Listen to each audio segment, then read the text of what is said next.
ਭਗਤ ਕਬੀਰ ਸਾਹਿਬ ਜੀ ਦੀ ਅਸੀਂ ਜਦੋਂ ਗੱਲ ਕਰਦੇ ਹਾਂ ਤਾਂ ਇਹ ਉਹਨਾਂ ਭਗਤਾਂ ਵਿੱਚੋਂ ਨੇ ਜਿਨ੍ਹਾਂ ਦੀ ਬਾਣੀ ਸਾਹਿਬ ਸ੍ਰੀ ਗੁਰੂ ਗ੍ਰੰਥ ਸਾਹਿਬ ਮਹਾਰਾਜ ਦੇ ਵਿੱਚ ਦਰਜ ਹੈ।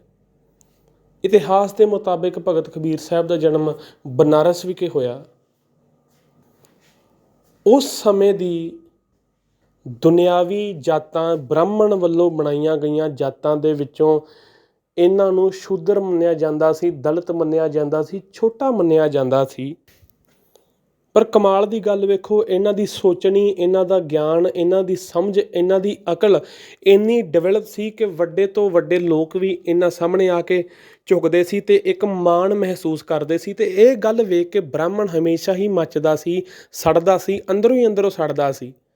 ਅਤੇ ਕਬੀਰ ਸਾਹਿਬ ਜੀ ਦੀ ਕਈ ਵਾਰ ਇਹਨਾਂ ਗੱਲਾਂ ਕਰਕੇ ਕਿ ਦਲਿਤ ਹੋਣ ਦੇ ਬਾਵਜੂਦ ਵੀ ਇਹਨਾਂ ਦੀ ਇੰਨੀ ਰਿਸਪੈਕਟ ਹੈ, ਇੰਨੀ ਡਿਗਨਿਟੀ ਹੈ ਇਹਨਾਂ ਦੀ ਸਮਾਜ ਦੇ ਵਿੱਚ, ਇਹ ਵੇਖ ਕੇ ਕਈ ਵਾਰ ਬ੍ਰਾਹਮਣਵਾਦੀ ਸੋਚਾਂ ਨੇ, ਉਹਨਾਂ ਪੁਜਾਰੀ ਦਬਕਿਆਂ ਨੇ ਰਾਜਿਆਂ ਕੋਲ ਸ਼ਿਕਾਇਤ ਤੱਕ ਕੀਤੀ। ਇੱਕ ਗਰੀਬ ਪਰਿਵਾਰ ਤੋਂ ਬਿਲੋਂਗ ਕਰਦੇ ਭਗਤ ਕਬੀਰ ਸਾਹਿਬ, ਜਿਨ੍ਹਾਂ ਦਾ ਜਨਮ ਇੱਕ ਉਸ ਘਰ ਦੇ ਵਿੱਚ ਹੋਇਆ ਜਿੱਥੇ ਘਰ ਦਾ ਗੁਜ਼ਾਰਾ ਹੀ ਕੱਪੜੇ ਸਿਓ ਕੇ ਹੁੰਦਾ ਸੀ। ਦਰਜੀਆਂ ਦੇ ਪਰਿਵਾਰ ਦੇ ਵਿੱਚੋਂ, ਸੂਤੀ ਕੱਪੜਾ ਬਣਾਉਣ ਵਾਲੇ ਪਰਿਵਾਰ ਦੇ ਵਿੱਚੋਂ ਇੱਕ ਭਗਤ ਕਬੀਰ ਸਾਹਿਬ ਦਾ ਜਨਮ ਹੋਇਆ, ਜਿਨ੍ਹਾਂ ਦੀ ਗੁਰਬਾਣੀ ਅੱਜ ਸਾਹਿਬ ਸ੍ਰੀ ਗੁਰੂ ਗ੍ਰੰਥ ਸਾਹਿਬ ਮਹਾਰਾਜ ਦੇ ਵਿੱਚ ਦਰਜ ਹੈ ਅਤੇ ਅਸੀਂ ਰੋਜ਼ ਉਹਨਾਂ ਦੇ ਅੱਗੇ ਆਪਣਾ ਸੀਸ ਝੁਕਾਉਂਦੇ ਹਾਂ। ਇਹਦਾ ਮਤਲਬ ਭਗਤ ਕਬੀਰ ਸਾਹਿਬ ਜੀ ਦੀ ਸੋਚਣੀ ਕਿੰਨੀ ਉੱਚੀ ਅਤੇ ਸੁੱਚੀ ਹੋਏਗੀ ਕਿ ਇਹਨੇ ਉਸ ਜ਼ਮਾਨੇ ਦੇ, ਮੈਂ ਫਿਰ ਕਹਾਂ, ਉੱਚਾ ਨੀਵਾਂ, ਕੋਈ ਜਾਤ ਨਹੀਂ, ਕੋਈ ਧਰਮ ਨਹੀਂ, ਕੋਈ ਮਜ਼ਹਬ ਨਹੀਂ, ਗੁਰੂ ਸਾਹਿਬ ਲਈ ਸਭ ਸਮਾਨ ਹੈ। ਇਸੇ ਕਰਕੇ ਪੰਗਤ ਦੇ ਲੰਗਰ ਨੂੰ ਅਤੇ ਪੰਗਤ ਨੂੰ ਇੰਨਾ ਪ੍ਰਮੋਟ ਕੀਤਾ ਗਿਆ। ਅੱਜ ਵੀ ਹਰ ਦੇਸ਼ ਦੇ ਵਿੱਚ ਲੰਗਰ ਦੀ ਪ੍ਰਥਾ ਹੈ। ਸਿੱਖ ਕੌਮ ਦੇ ਵਿੱਚ ਲੰਗਰ ਇੱਕ ਅਹਿਮ ਭੂਮਿਕਾ ਨਿਭਾਉਂਦਾ ਹੈ। ਜਿੱਥੇ ਵੀ ਕੋਈ ਕੁਦਰਤੀ ਨੁਕਸਾਨ ਆ ਜਾਵੇ, ਕਿੱਥੇ ਕੋਈ ਮੁਸੀਬਤ ਪੈ ਜਾਵੇ, ਤਾਂ ਸਾਡੀਆਂ ਪਤਾ ਨਹੀਂ ਕਿੰਨੇ ਕੁ ਜਥੇਬੰਦੀਆਂ ਨੇ ਜਿਹੜੀਆਂ ਗੁਰੂ ਨਾਨਕ ਸਾਹਿਬ ਦਾ ਲੰਗਰ ਹਰ ਥਾਂ 'ਤੇ ਪਹੁੰਚਾ ਦਿੰਦੀਆਂ ਨੇ। ਗੁਰੂ ਅਮਰਦਾਸ ਸਾਹਿਬ ਮਹਾਰਾਜ ਜੀ ਨੇ ਪੰਗਤ ਨੂੰ ਇੰਨਾ ਪ੍ਰਮੋਟ ਕੀਤਾ।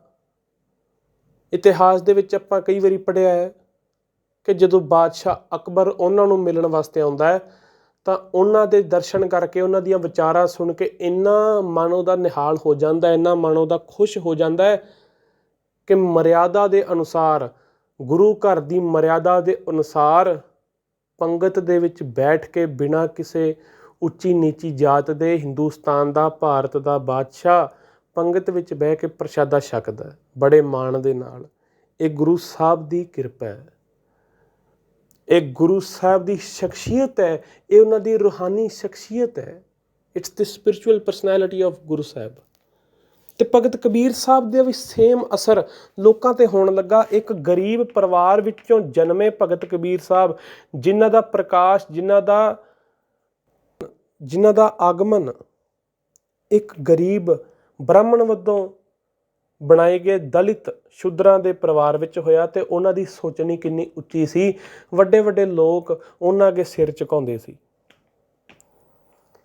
ਲੇਕਿਨ ਕਮਾਲ ਦੀ ਗੱਲ ਵੇਖੋ, ਬ੍ਰਾਹਮਣਵਾਦੀ ਸੋਚ ਇੱਥੇ ਤੱਕ ਗਿਰ ਗਈ ਕਿ ਜਦੋਂ ਭਗਤ ਕਬੀਰ ਸਾਹਿਬ ਜੀ ਆਪਣਾ 5 ਤੱਤਾਂ ਦਾ ਸਰੀਰ ਛੱਡ ਕੇ ਇਸ ਜਹਾਨ ਤੋਂ ਜਦੋਂ ਉਹਨਾਂ ਨੇ ਰੁਖਸਤ ਕੀਤਾ, ਜਦੋਂ ਉਹਨਾਂ ਨੇ ਆਪਣਾ ਸਰੀਰ ਤਿਆਗਿਆ, ਤਾਂ ਉਹਨਾਂ ਨੂੰ ਇਹ ਤੱਕ ਬਰਦਾਸ਼ਤ ਨਹੀਂ ਸੀ, ਉਹਨਾਂ ਬ੍ਰਾਹਮਣਵਾਦੀ ਲੋਕਾਂ ਨੂੰ। ਅਤੇ ਉਹਨਾਂ ਨੇ ਭਗਤ ਕਬੀਰ ਸਾਹਿਬ ਦੇ ਨਾਲ ਮਨਘੜੰਤ ਕਹਾਣੀਆਂ ਜੋੜਨੀਆਂ ਸ਼ੁਰੂ ਕਰ ਦਿੱਤੀਆਂ, ਜਿਹੜੀਆਂ ਕਿ ਤਸਵੀਰਾਂ ਦੇ ਰੂਪ 'ਚ, ਝੂਠੀਆਂ ਸਾਖੀਆਂ ਦੇ ਰੂਪ ਦੇ ਵਿੱਚ। ਦੇਖੋ, ਹਰ ਸਾਖੀ ਝੂਠੀ ਨਹੀਂ, ਸਾਖੀ ਦਾ ਮਤਲਬ ਹੁੰਦਾ, ਸਾਡੇ ਕੋਲ ਇਤਿਹਾਸ ਦੇ 2 ਅਹਿਮ ਸਰੋਤ ਨੇ, ਇੱਕ ਲਿਖਤੀ ਅਤੇ ਇੱਕ ਮੌਖਿਕ। ਲਿਖਤੀ ਜਿਹੜਾ ਕਿਤਾਬਾਂ ਦੇ ਰੂਪ ਦੇ ਵਿੱਚ ਮਿਲਦਾ ਹੈ, ਜਿਹੜਾ ਸਭ ਨੂੰ ਮੈਨੂਸਕ੍ਰਿਪਟਸ ਦੇ ਰੂਪ ਦੇ ਵਿੱਚ ਮਿਲਦਾ, ਅਤੇ ਮੌਖਿਕ ਉਹ ਜਿਹੜਾ ਕਿ ਪੀੜ੍ਹੀ ਦਰ ਪੀੜ੍ਹੀ ਵੱਡਿਆਂ ਵੱਲੋਂ ਉਹਨਾਂ ਦੇ ਬੱਚਿਆਂ ਨੂੰ, ਫਿਰ ਉਹਨਾਂ ਦੇ ਬੱਚਿਆਂ ਨੂੰ, ਐਵੇਂ ਅੱਗੋਂ ਦੀ ਅੱਗੋਂ ਜਿਹੜਾ ਸਾਖੀਆਂ ਦੇ ਰੂਪ ਦੇ ਵਿੱਚ ਜ਼ੁਬਾਨੀ ਉਹਨਾਂ ਨੂੰ ਸੁਣਾਇਆ ਜਾਂਦਾ ਹੈ।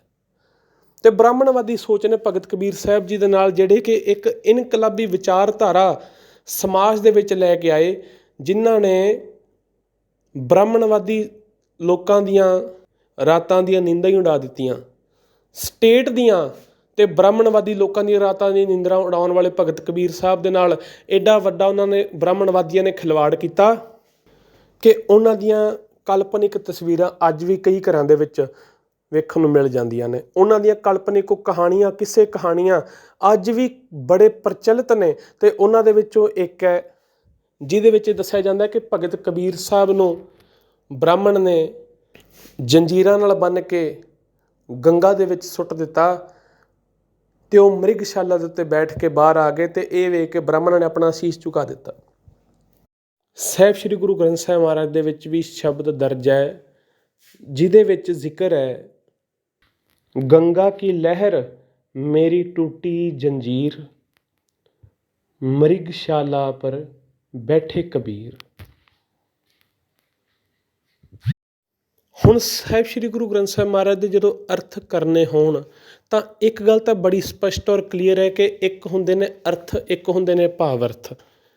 ਜੇ ਹੁਣ ਇਸ ਪੰਕਤੀ ਦਾ, ਇਸ ਪੂਰੇ ਸ਼ਬਦ ਦਾ, ਜਿਸ ਦੇ ਵਿੱਚੋਂ ਇੱਕ ਪੰਕਤੀ ਹੁਣ ਮੈਂ ਸੁਣਾਈ ਕਿ ਗੰਗਾ ਕੀ ਲਹਿਰ ਮੇਰੀ ਟੂਟੀ ਜੰਜੀਰ, ਮ੍ਰਿਗਸ਼ਾਲਾ ਪਰ ਬੈਠੇ ਕਬੀਰ, ਇਹਦਾ ਜੇ ਸਿੱਧਾ ਜਿਹਾ ਅਰਥ ਕਰ ਦਈਏ ਤਾਂ ਗੰਗਾ ਦੇ ਵਿੱਚੋਂ ਭਗਤ ਕਬੀਰ ਸਾਹਿਬ ਮ੍ਰਿਗਸ਼ਾਲਾ ਦੇ ਉੱਤੇ ਬੈਠ ਕੇ ਆਏ ਅਤੇ ਉਹਨਾਂ ਨੂੰ ਜੰਜੀਰਾਂ ਵਿੱਚ ਬੰਨ੍ਹ ਕੇ ਗੰਗਾ ਵਿੱਚ ਸੁੱਟ ਦਿੱਤਾ ਗਿਆ ਸੀ। ਲੇਕਿਨ ਜੇ ਪੂਰਾ ਚਿੰਤਨ ਕਰਕੇ, ਪੂਰੇ ਸਰੋਤਾਂ ਦੇ ਨਾਲ, ਪੂਰੀ ਸਮਝ ਦੇ ਨਾਲ, ਭਾਵ ਅਰਥ ਕਰਕੇ ਇਸ ਨੂੰ ਸਮਝਿਆ ਜਾਵੇ ਤਾਂ ਇੱਥੇ ਉਸ ਗੰਗਾ ਦੀ ਗੱਲ ਨਹੀਂ ਹੋ ਰਹੀ ਜਿਹੜੀ ਕਿ ਇੱਕ ਨਦੀ ਹੈ ਜਿਸ ਨੂੰ ਹਿੰਦੂ ਸਮਾਜ ਦੇ ਵਿੱਚ, ਹਿੰਦੂ ਧਰਮ ਦੇ ਵਿੱਚ ਪਵਿੱਤਰ ਮੰਨਿਆ ਜਾਂਦਾ, ਗੰਗਾ ਮਾਤਾ ਮੰਨਿਆ ਜਾਂਦਾ, ਗੰਗਾ ਮਾਂ ਮੰਨਿਆ ਜਾਂਦਾ ਹੈ। ਇੱਥੇ ਉਸ ਗੰਗਾ ਦੀ ਬਿਲਕੁਲ ਵੀ ਗੱਲ ਨਹੀਂ। ਇੱਥੇ ਉਸ ਗੰਗਾ ਦੀ ਗੱਲ ਹੈ ਜਿਹਨੂੰ ਬ੍ਰਾਹਮਣ ਅਤੇ ਪੁਜਾਰੀ ਦਬਕਾ ਸ਼ੁਰੂ ਤੋਂ ਪ੍ਰਮੋਟ ਕਰਦਾ ਆ ਰਿਹਾ। ਉਹ ਹੈ ਪਖੰਡ ਵਾਲੀ ਗੰਗਾ, ਉਹ ਹੈ ਕਰਮ ਕਾਂਡਾਂ ਵਾਲੀ ਗੰਗਾ, ਪਖੰਡਾਂ ਦੀ ਗੰਗਾ, ਅਤੇ ਜਿਸ ਦੇ ਵਿੱਚ ਉਹਨੇ ਸਾਰੇ ਸਮਾਜ ਨੂੰ ਆਪਣੇ ਸ਼ਿਕੰਜੇ ਵਿੱਚ ਲਿਆ, ਸਾਰੇ ਸਮਾਜ ਨੂੰ ਆਪਣੇ ਇੱਕ ਇਸ਼ਾਰੇ 'ਤੇ ਬ੍ਰਾਹਮਣ ਨਚਾ ਰਿਹਾ ਹੈ। ਉਹ ਕਿਵੇਂ? ਕਿਉਂਕਿ ਸਟੇਟ ਦਾ ਅਤੇ ਬ੍ਰਾਹਮਣ ਦਾ ਆਪਸ ਦੇ ਵਿੱਚ ਰਿਸ਼ਤਾ ਬੜਾ ਡੂੰਘਾ ਹੈ। ਰਾਜਾ ਬ੍ਰਾਹਮਣ ਦੇ ਕਹੇ 'ਚ ਹੈ ਅਤੇ ਬ੍ਰਾਹਮਣ ਰਾਜਾ ਦੇ ਕਹੇ 'ਚ ਹੈ। ਇੱਕ ਛੋਟੀ ਜਿਹੀ ਐਗਜ਼ਾਮਪਲ ਲੈ ਲਓ, ਜੇ ਇੱਕ ਵੱਡੇ ਸਾਰੇ ਇਕੱਠ ਦੇ ਵਿੱਚ ਰਾਜਾ ਆਉਂਦਾ ਹੈ ਅਤੇ ਬ੍ਰਾਹਮਣ ਦੇ ਪੈਰੀਂ ਹੱਥ ਲਾਉਂਦਾ ਅਤੇ ਪ੍ਰਜਾ ਵੀ ਬੜੀ ਖੁਸ਼ ਹੈ ਅਤੇ ਪ੍ਰਜਾ ਵੀ ਬੜੀ ਅਚੰਭਿਤ ਹੈ ਕਿ ਇਹ ਬ੍ਰਾਹਮਣ ਕਿੰਨਾ ਮਹਾਨ ਹੋਏਗਾ ਕਿਉਂਕਿ ਸਾਡਾ ਰਾਜਾ ਤੱਕ ਇਹਦੇ ਪੈਰੀਂ ਹੱਥ ਲਾ ਰਿਹਾ, ਇਹਨੂੰ ਨਤਮਸਤਕ ਕਰ ਰਿਹਾ। ਅਤੇ ਉਸ ਤੋਂ ਬਾਅਦ ਬ੍ਰਾਹਮਣਵਾਦੀ ਸੋਚ, ਹੁਣ ਇਹ ਬ੍ਰਾਹਮਣਵਾਦੀ ਸੋਚ ਦੀ ਇੱਕ ਉਪਜ ਵੇਖੋ, ਉਹਦੇ ਇੱਕ ਸ਼ੈਤਾਨੀ ਦਿਮਾਗ ਦੀ ਇੱਕ ਘੜੀ ਹੋਈ ਸਾਜ਼ਿਸ਼ ਵੇਖੋ ਕਿ ਜਦੋਂ ਉਹਦਾ ਸਟੇਟ ਦੇ ਨਾਲ, ਉਹਦਾ ਰਾਜੇ ਦੇ ਨਾਲ, ਉਹਦਾ ਬਾਦਸ਼ਾਹ ਦੇ ਨਾਲ ਰਿਸ਼ਤਾ ਇੰਨਾ ਗੂੜਾ ਅਤੇ ਡੂੰਘਾ ਹੈ ਅਤੇ ਜਦੋਂ ਰਾਜਾ ਕੋਈ ਪੈਗਾਮ, ਕੋਈ ਹੁਕਮ ਜਾਰੀ ਕਰ ਦੇਵੇਗਾ ਅਤੇ ਪੁਜਾਰੀ ਦਬਕਾ, ਬ੍ਰਾਹਮਣ ਦਬਕਾ ਸਦਾ ਹੀ ਉਹਦੀ ਹਾਮੀ ਭਰੇਗਾ ਅਤੇ ਕਹੇਗਾ ਰਾਜਾ ਪਰਮੇਸ਼ਵਰ ਦਾ ਸਰੂਪ ਹੁੰਦਾ ਹੈ। ਅਤੇ ਪੁਰਾਣਿਆਂ ਸਮਿਆਂ ਦੇ ਵਿੱਚ ਇਹ ਗੱਲ ਮੰਨੀ ਵੀ ਜਾਂਦੀ ਰਹੀ ਹੈ ਕਿ ਰਾਜਾ ਪਰਮੇਸ਼ਰ ਦਾ ਸਰੂਪ ਹੁੰਦਾ ਹੈ, ਰਾਜਾ ਪਰਮਾਤਮਾ ਹੁੰਦਾ ਹੈ, ਰਾਜਾ ਚੱਕਰਵਰਤੀ ਹੁੰਦਾ ਹੈ, ਰਾਜਾ ਦੇਵ ਪੁੱਤਰ ਹੁੰਦਾ ਹੈ। ਕਈ ਰਾਜਿਆਂ ਨੇ ਆਪਣੇ ਨਾਂ ਦੇ ਨਾਲ ਇਹੋ ਜਿਹੇ ਟਾਈਟਲ ਜੋੜੇ, ਦੇਵ ਪੁੱਤਰ, ਜਿਹਦਾ ਸਿੱਧਾ ਜਿਹਾ ਅਰਥ ਹੈ ਪਰਮਾਤਮਾ ਦਾ ਬੇਟਾ, ਪਰਮਾਤਮਾ ਦਾ ਸਪੁੱਤਰ। ਅਤੇ ਬ੍ਰਾਹਮਣਵਾਦੀ ਲੋਕਾਂ ਨੇ, ਬ੍ਰਾਹਮਣਾਂ ਨੇ ਇਸ ਨੂੰ ਇੰਨਾ ਪ੍ਰਮੋਟ ਕੀਤਾ ਕਿ ਵਿਚਾਰੀ ਪ੍ਰਜਾ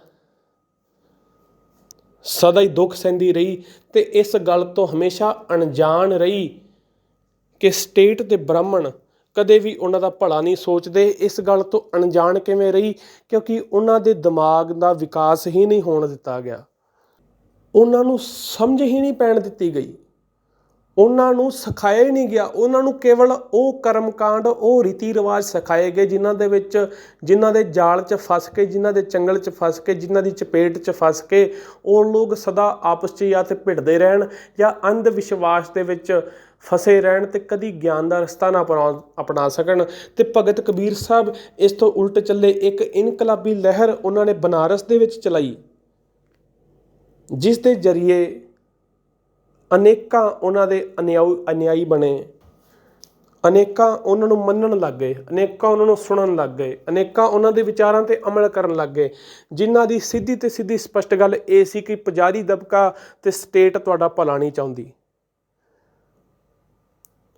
ਤੇ ਜਿਵੇਂ ਮੈਂ ਪਹਿਲਾਂ ਗੱਲ ਕਰਦਾ ਸੀ ਕਿ ਭਗਤ ਕਬੀਰ ਸਾਹਿਬ ਜੀ ਦੇ ਜਹਾਨ ਤੋਂ ਰੁਖਸਤ ਕਰਨ ਤੋਂ ਬਾਅਦ ਵੀ ਜਦੋਂ ਉਹਨਾਂ ਨੇ ਆਪਣਾ ਇਹ ਸਰੀਰ ਤਿਆਗਿਆ, ਇਸ ਸਰੀਰਕ ਅਵਸਥਾ ਦੇ ਵਿੱਚ ਸਾਡੇ ਵਿੱਚ ਭਗਤ ਕਬੀਰ ਸਾਹਿਬ ਨਹੀਂ ਰਹੀ, ਤਾਂ ਬ੍ਰਾਹਮਣ ਲੋਕਾਂ ਨੇ, ਪੁਜਾਰੀ ਲੋਕਾਂ ਨੇ ਇਸ ਗੱਲ ਦਾ ਵੀ ਫਾਇਦਾ ਉਠਾਇਆ ਤੇ ਕਾਲਪਨਿਕ ਤਸਵੀਰਾਂ ਨੂੰ, ਕਾਲਪਨਿਕ ਕਿਸੇ ਕਹਾਣੀਆਂ ਨੂੰ ਪ੍ਰਮੋਟ ਕਰਨਾ ਸ਼ੁਰੂ ਕਰ ਦਿੱਤਾ।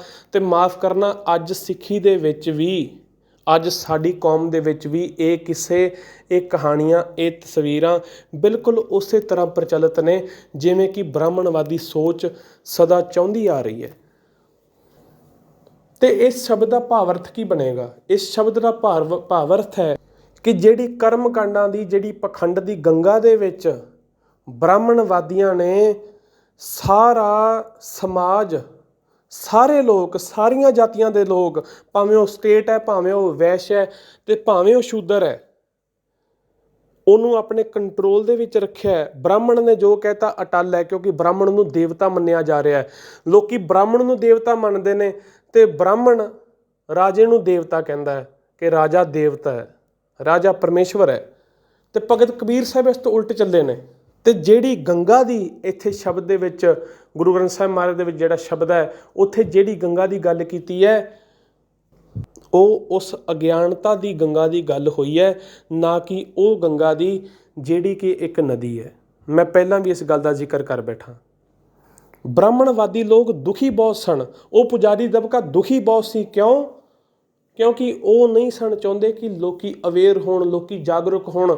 ਕਿਉਂਕਿ ਸਦਾ ਹੀ ਇਸ ਤਰ੍ਹਾਂ ਹੋਇਆ ਹੈ, ਜਦੋਂ ਲੋਕੀ ਅਵੇਅਰ ਹੋਏ ਨੇ ਤਾਂ ਸਟੇਟ ਵਾਸਤੇ ਤੇ ਜਿਹੜਾ ਉਹਨਾਂ ਦੇ ਡੋਮੀਨੇਟ ਉਹਨਾਂ ਨੂੰ ਕਰਦਾ, ਜਾਤੀਆਂ ਨੂੰ, ਜਿਹੜਾ ਕਿ ਬ੍ਰਾਹਮਣ ਹੈ, ਜਿਹੜਾ ਕਿ ਪ੍ਰੀਸਟ ਹੈ, ਜਿਹੜਾ ਕਿ ਪੁਜਾਰੀ ਹੈ, ਉਹਨਾਂ ਵਾਸਤੇ ਹਮੇਸ਼ਾ ਮੁਸੀਬਤ ਖੜੀ ਹੋਈ ਹੈ। ਤੇ ਉਹ ਲੋਕ ਕਦੇ ਵੀ ਨਹੀਂ ਚਾਹਣਗੇ ਕਿ ਤੁਸੀਂ ਅਵੇਅਰ ਹੋਵੋ, ਪ੍ਰਜਾ ਅਵੇਅਰ ਹੋਵੇ, ਲੋਕ ਜਾਗਰੂਕ ਹੋਣ, ਲੋਕਾਂ 'ਚ ਜਾਗਰੂਕੀ ਆਵੇ। ਸ਼ਬਦ ਦੇ ਵਿੱਚ ਅੱਗੇ ਆਉਂਦਾ ਹੈ, ਮ੍ਰਿਗਸ਼ਾਲਾ ਪਰ ਬੈਠੇ ਕਬੀਰ। ਮ੍ਰਿਗਸ਼ਾਲਾ, ਉਹ ਮ੍ਰਿਗਸ਼ਾਲਾ ਦੀ ਇੱਥੇ ਗੱਲ ਨਹੀਂ ਹੋਈ। ਭਾਵ-ਅਰਥ ਲਵੋ, ਭਾਵ-ਅਰਥ ਦੇ ਅਨੁਸਾਰ ਉਹਨਾਂ ਦਾ ਮਾਈਂਡ ਸੈੱਟ, ਭਗਤ ਕਬੀਰ ਸਾਹਿਬ ਦਾ ਮਾਈਂਡ ਸੈੱਟ ਇੰਨਾ ਉੱਚਾ ਹੋ ਗਿਆ, ਉਹਨਾਂ ਦੀ ਸੋਚਣੀ ਇੰਨੀ ਤਿੱਖੀ ਤੇ ਇੰਨੀ ਸ਼ਾਰਪ ਹੋ ਗਈ, ਇੰਨੀ ਸਪਸ਼ਟ ਉਹਨਾਂ ਦੀ ਸੋਚਣੀ ਹੋ ਗਈ ਕਿ ਬ੍ਰਾਹਮਣਵਾਦੀਆਂ ਦੇ ਵਾਰ-ਵਾਰ ਉਕਸਾਉਣ ਤੇ, ਬ੍ਰਾਹਮਣਵਾਦੀਆਂ ਦੇ ਵਾਰ-ਵਾਰ ਉਹਨਾਂ ਨੂੰ ਲਾਲਚ ਦੇਣ ਤੇ, ਵਾਰ-ਵਾਰ ਉਹਨਾਂ ਨੂੰ ਡਰਾਉਣ ਤੇ ਧਮਕਾਉਣ ਦੇ ਬਾਵਜੂਦ ਵੀ ਭਗਤ ਕਬੀਰ ਸਾਹਿਬ ਉਸ ਕਰਮਕਾਂਡਾਂ ਵਾਲੀ ਗੰਗਾ ਦੇ ਸ਼ਿਕਾਰ ਨਹੀਂ ਹੋ ਸਕੇ ਜਿਨ੍ਹਾਂ ਦਾ ਸ਼ਿਕਾਰ ਬ੍ਰਾਹਮਣ ਨੇ ਸਾਰੇ ਸਮਾਜ ਨੂੰ ਬਣਾਇਆ ਹੋਇਆ। ਬ੍ਰਾਹਮਣ ਲੋਕ ਅਕਸਰ ਹੀ ਇਹ ਗੱਲ ਕਹਿੰਦੇ ਹੋਣਗੇ ਨਾ, ਕਹਿੰਦੇ ਹੋਣਗੇ ਇਹ ਇਕੱਲਾ ਹੀ ਹੈ ਜੀ, ਭਗਤ ਕਬੀਰ ਸਾਹਿਬ ਤਾਂ ਇਕੱਲੇ ਹੀ ਨੇ, ਸਾਰੇ ਇੱਕ ਪਾਸੇ ਤੇ ਉਹ ਇਕੱਲੇ ਇੱਕ ਪਾਸੇ। ਲੇਕਿਨ ਚੇਤਾ ਰੱਖਿਓ, ਜੇ ਸੱਚ ਦੇ ਰਸਤੇ ਤੇ ਤੁਰਨਾ ਹੈ ਤੇ ਇਕੱਲਾ ਵੀ ਤੁਰਨਾ ਪਵੇ ਤਾਂ ਕੋਈ ਬੁਰਾਈ ਨਹੀਂ। ਕਿਉਂਕਿ ਅੱਜ ਉਹਨਾਂ ਬ੍ਰਾਹਮਣਾਂ ਦਾ ਮੈਨੂੰ ਲੱਗਦਾ ਕਿਸੇ ਨੂੰ ਨਾਮ ਹੀ ਨਹੀਂ ਪਤਾ ਹੋਣਾ, ਲੇਕਿਨ ਭਗਤ ਕਬੀਰ ਸਾਹਿਬ ਨੂੰ ਉਹਨਾਂ ਦੇ ਗਿਆਨ ਦੇ ਸਦਕਾ, ਉਹਨਾਂ ਦੀ ਉਸ ਇਨਕਲਾਬੀ ਸੋਚ ਦੇ ਸਦਕਾ ਅੱਜ ਚੇਤਾ ਕੀਤਾ ਜਾਂਦਾ ਹੈ। ਅੱਜ ਉਹਨਾਂ ਦਾ ਪ੍ਰਕਾਸ਼ ਦਿਹਾੜਾ ਵੀ ਮਨਾਇਆ ਜਾਂਦਾ ਹੈ ਤੇ ਉਹਨਾਂ ਦਾ ਸਤਿਕਾਰ ਵੀ, ਉਹਨਾਂ ਦਾ ਰੁਤਬਾ ਵੀ ਬੜਾ ਉੱਚਾ ਤੇ ਸੁੱਚਾ ਹੈ।